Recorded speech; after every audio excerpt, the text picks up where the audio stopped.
Well, ladies and gentlemen, finally happened. President Donald J. Trump, he just looked across the Resolute desk, pointed straight at Secretary of State Marco Rubio, and he said three words that sent Washington into full-blown panic: get it done. And what he ordered next is shaking the swamp to its core, because new CIA documents just declassified. They prove exactly what we were told was Russian disinformation for years. In fact, the Biden family was getting paid through Ukraine, and Obama's White House covered it up. That's right, guys. And so now President Trump has given Marco Rubio direct authority to expose every piece of it. And that's not all. In fact, this is only the tip of the iceberg. While the fake news scrambles to spin, President Trump, he just signed a new executive order that changes everything. Antifa is no longer just a domestic protest movement. In fact, it's being treated like a foreign-backed terror organization with funding trails that lead straight through Europe, Hong Kong, and even beyond that. So today I want to go ahead and break it all down for you guys. The CIA leaks, the Biden money trail, the firing of a CCP spy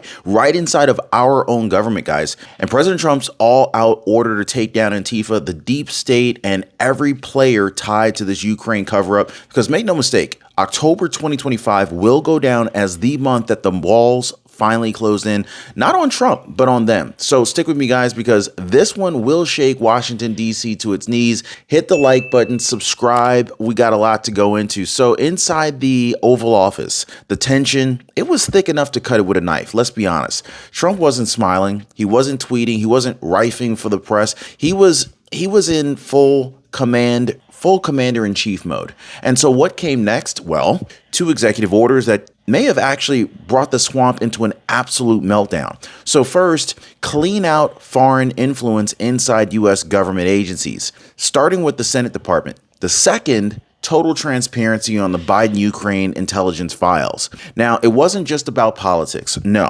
this was about accountability. President Trump said enough is enough. The American people deserve the truth about what really happened between the Bidens, the Ukraine, and of course the intelligence community that protected them. And he picked Marco Rubio, now Secretary of State, to lead that charge. That's right, the same Marco Rubio who once sparred with Trump in 2016, now standing shoulder to shoulder with him to finish what the swamp never thought that he would start. Because Marco Rubio's job is not to negotiate, it's to expose. So by sunset that same day, aides said the word declassification was echoing through every hallway of Langley. And for the first time in years, the deep state was not in control of the leaks. Trump was. And so within just hours, the CIA's own vault cracked open. Newly declassified memos, signed, time-stamped, and verified, showed exactly what conservatives have warned about since day one. So you see, back in 2016, during the Obama years, top intelligence officials suppressed reports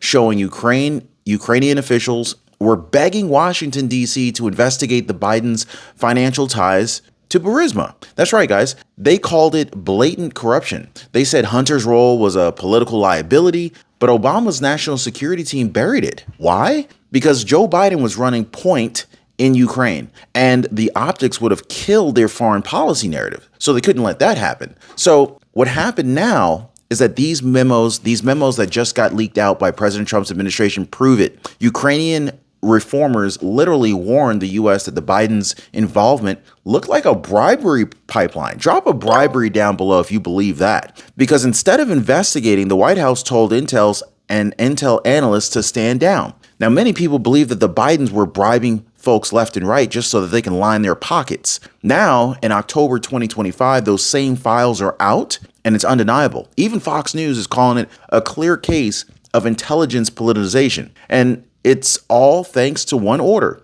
Trump to Rubio, unseal everything. Drop an unseal if you want more documents unsealed and exposed to the public. And if you want to see these criminals put behind bars, drop some prison time down below. And so this is only the beginning, because once the truth started leaking out of the CIA, President Trump, he didn't stop there. No, he was actually just getting started. He armed Rubio with full authority to go after the money, to go after the bureaucrats, the blockers that are still hiding behind national security excuses. Now, ladies and gentlemen, Trump didn't just tell Rubio to investigate. Nah, he said he gave him full power. Let's just say that. He gave him full power, and within 48 hours of the Oval Office command, Marco Rubio, he announced the creation of a multi-agency strike task force right inside the State Department, jointly coordinated with the CIA, the FBI, and the Treasury Department. Now get this, their mission: uncover every scent, every name, every lie connected to the Biden-Ukraine operation. Now, I think we all knew something was going on between the Bidens, whether it was Hunter Biden, his dad, the whole family got caught up in this thing. Well, we're about to know all the truth. Now, according to the insiders, his team has already traced foreign bank transfers routed through Cyprus and London, and they're matching the same time frame that Hunter Biden joined Burisma. Total amounts? Well, in the millions. And that's not speculation either. In fact, it's documented wire data that is now confirmed under oath by financial analysis. So here's where it gets real wild. These same wire transfers were flagged in internal compliance officers back in 2016, and somehow, for whatever reason, they were ignored by Obama's Treasury Department. Now, these were completely brushed aside. Trump's order forced them right back into light. Now, Rubio's office has even subpoenaed encrypted communications between former NSC staffers that are tied to John Brennan and Susan Rice. These are people who once called Trump a national security threat. Now these folks are coming out into the light. And so now they are the ones that are being investigated for hiding intel that could have changed an entire election. Can y'all drop a election interference down below, right? Now this isn't a review. This is a reckoning. Rubio's team, they're not looking to rewrite history. In fact, they're documenting betrayal, and Washington knows it. Now, most people believe that they believe the myth that once you choose a Medicare plan, you're stuck with it forever. And, well, unfortunately, that's what a lot of people believe. In fact, millions of people across America think that, but it's not true. But insurance companies, they want you to think that it is true. This is why I partner with Chapter. They show you that your Medicare isn't just one and done. This is something that you can improve year after year. And one of our viewers, she said, I didn't know I had options until Chapter explained it to me. Now my Medicare plan actually fits my life. So let me ask, are you still buying the myth, or are you going to do what most people already are and finding out the truth? Now, most people, they're dialing that phone number right there at the bottom of your screen, or they're visiting askchapter.org/Ron. And that phone number again, guys, is 909-563-8279. But just as the subpoenas went out, the pushback came back hard. In fact, senior career bureaucrats inside the State Department tried to block Rubio's requests, claiming classified information and national security exemptions. Translation, they didn't want the American people to see what they did. That's all that was. Trump saw right through that. So he went ahead and signed a supplemental executive order expanding Rubio's authority to bypass classification restrictions. The message was very clear. No more hiding behind paperwork. And all of a sudden, the balance of power shifted. For the first time in modern history, the president of the United States and his Secretary of State were legally empowered to override the gatekeepers of the intelligence world. This has never been done before. Behind closed doors, panic spread like wildfire. Names started circulating, Obama-era officials, mid-level analysts, and political operatives, people who had built careers protecting the Biden narrative. Now, those shields are cracking. Now, President Trump, he called it the moment that the swamp meets sunlight. Rubio called it a test of loyalty to the American people. But either way, you can feel it. The deep state firewall just got breached. So this is where things really start to explode, because what happened next exposed just how deep foreign infiltration ran inside of our government. Folks, this is the spark that lit the fuse. Before the Biden-Ukraine files ever hit daylight, President Trump authorized Marco Rubio to carry out one of the most shocking firings in diplomatic history. Meet Daniel Choi, a senior Foreign Service officer that was stationed under the U.S. State Department, now fired under Executive Order 1421 for concealing a romantic relationship of the daughter of the high-ranking Chinese Communist Party official. That's right, guys. Executive 1421 allowed this to happen. A CCP-linked spy connection inside of our own government. Now, Rubio didn't hesitate.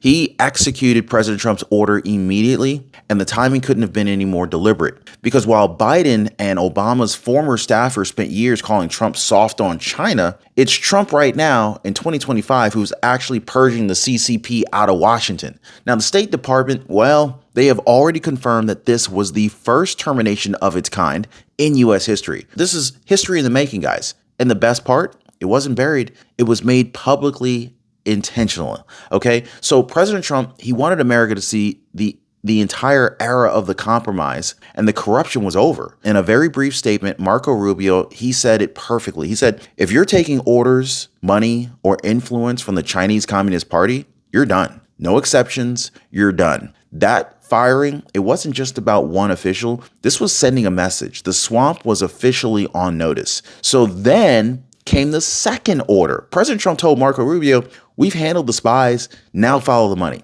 And so what they found stunned even the intelligence veterans. According to the Treasury's Counterterror Finance Unit, ANTIFA isn't just a chaotic mob of protesters. In fact, it's a foreign-backed network receiving funding from European anarchist groups and Hong Kong-based shell fronts. Yes, you heard that right, guys. Money from overseas funneled through digital wallets, crypto exchanges, and front NGOs. Trump responded immediately with a brand new executive order formally classifying Antifa as an international terrorist organization. So this move actually gives U.S. intelligence full surveillance and asset seizure powers. This is something that no administration dared to do in the past. And so Marco Rubio briefed the press, and when he didn't hold back. Antifa isn't a protest group. It's a global insurgency, and we're cutting off its oxygen supply. Ladies and gentlemen, that is why the left is panicking today, because this isn't about ideology. It is about international financing of domestic chaos here. So here's the real kicker. When they started pulling those financial threads, they discovered something that was even more explosive. The same hands shielding Antifa, they were the same people who had buried the Biden-Ukraine intel in 2016. So here's where everything starts to connect. Folks, once Trump and Marco Rubio started tearing back the layers, they found fingerprints that led straight to the Obama White House. Newly leaked memos verified by multiple intelligence insiders show that back in 2015, the Obama National Security Council ordered analysts to soften or delay any report that could complicate domestic priorities and diplomatic priorities. Translation: if it embarrassed Biden, it was buried. If it exposed foreign ties to Antifa, it was redacted. This is what we're talking about, guys. And we're not just talking about minor edits here. We're talking about full reports wiped from circulation, removed from the presidential daily brief, and replaced with politically sanitized versions. President Trump, he called it real collusion. He called it what it is. President Trump's not playing here. A cover-up of corruption inside of our own government to protect Obama's allies while targeting Trump as the fall guy. They wanted to nail Trump against the cross from day one, if you see what I'm saying here. And so now those same files, they're public. The evidence is damning. Obama's team protected Biden's Ukraine cash flow while pretending to fight corruption abroad. Conservatives across America, they're saying it loud. This isn't just scandal. This is historic betrayal of the public trust. And so when Marco Rubio briefed the president on this, Trump's response was short and brutal. If they buried the truth once, they'll bury their lies forever. And you could feel it. This is something massive. You could feel that something massive was coming. The Obama firewall was collapsing. So within just hours of those memos surfacing, the panic hit. CNN, MSNBC, The Washington Post, they all launched emergency coverage calling Trump's declassifications a political stunt. But the real problem was the facts weren't on their side anymore. In fact, Republican senators came out swinging. Press conferences, committee briefings, interviews on Fox, all demanding accountability from the former administration. And inside the agencies, sources say contractors were caught deleting communications before subpoenas landed. Even Pam Bondi, now one of Trump's senior counsels, went live on camera saying they can't bury the truth anymore. They tried to censor it, they tried to spin it, but the evidence speaks louder than their headlines. Behind closed doors, you could hear the tremor. The same bureaucrats who once called Trump a traitor, they're now lawyered up, terrified of being subpoenaed for the very corruption that they swore didn't even exist. Now, Washington, they haven't been this nervous since Watergate, and this time, it's the so-called untouchables that are shaking. So, just when the swamp thought that the story couldn't get any worse, they try to distract the nation from the only way that they know how, by dragging up old scandals that no longer hold any weight. So right when the Biden-Ukraine files hit full exposure, what happens? The mainstream media dusts off its favorite smokescreen, Jeffrey Epstein. That's right, guys. Jeffrey Epstein was their secret hatch. So CNN runs wall-to-wall coverage. MSNBC suddenly discovers new testimony. And out of nowhere, they start pushing that old tired Trump connection.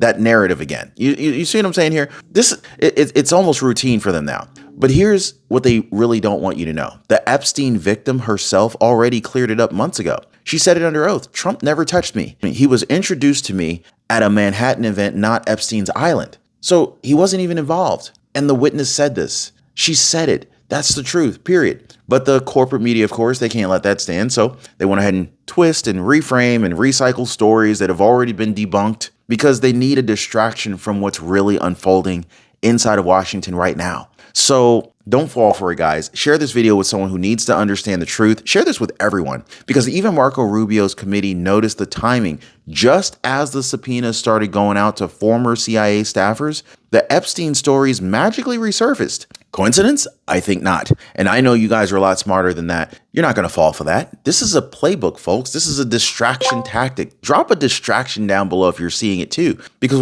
when the narrative's collapsing, change the subject. When the facts don't fit, smear the messenger. That's what they do. But this time it's not working. Americans aren't buying this recycled outrage garbage. Not when Biden's files, the Antifa links, the Obama cover-ups, they're all sitting in the same pile of newly declassified evidence. The storm is already here, and no amount of clickbait headlines are going to stop it now. And so this brings us to the moment, October 10th, 2025. President Donald Trump walked up to the podium in the East Room, looks straight into the camera and declares, "America's done being lied to." The crowd goes silent, then erupts. He lays it all out. Every document to be released, every Biden-era communication to be unsealed, every cover-up to be dismantled piece by piece. Trump says this isn't revenge. This is restoration. The agencies that betrayed public trust will be rebuilt from the ground up. And Marco Rubio, he's got the tip of the spear. And confirming that the first batch of subpoenaed CIA Obama communications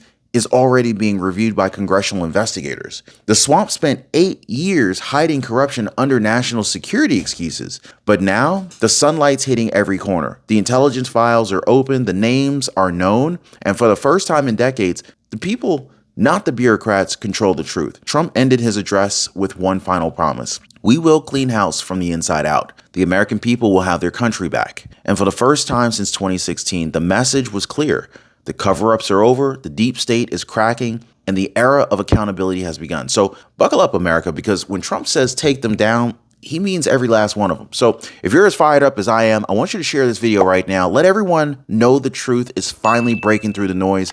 Like, subscribe, and drop me a comment down below. Do you really believe Trump and Rubio will finish the job? Let me know. I want to know where you stand, because after today, sure looks like they already started.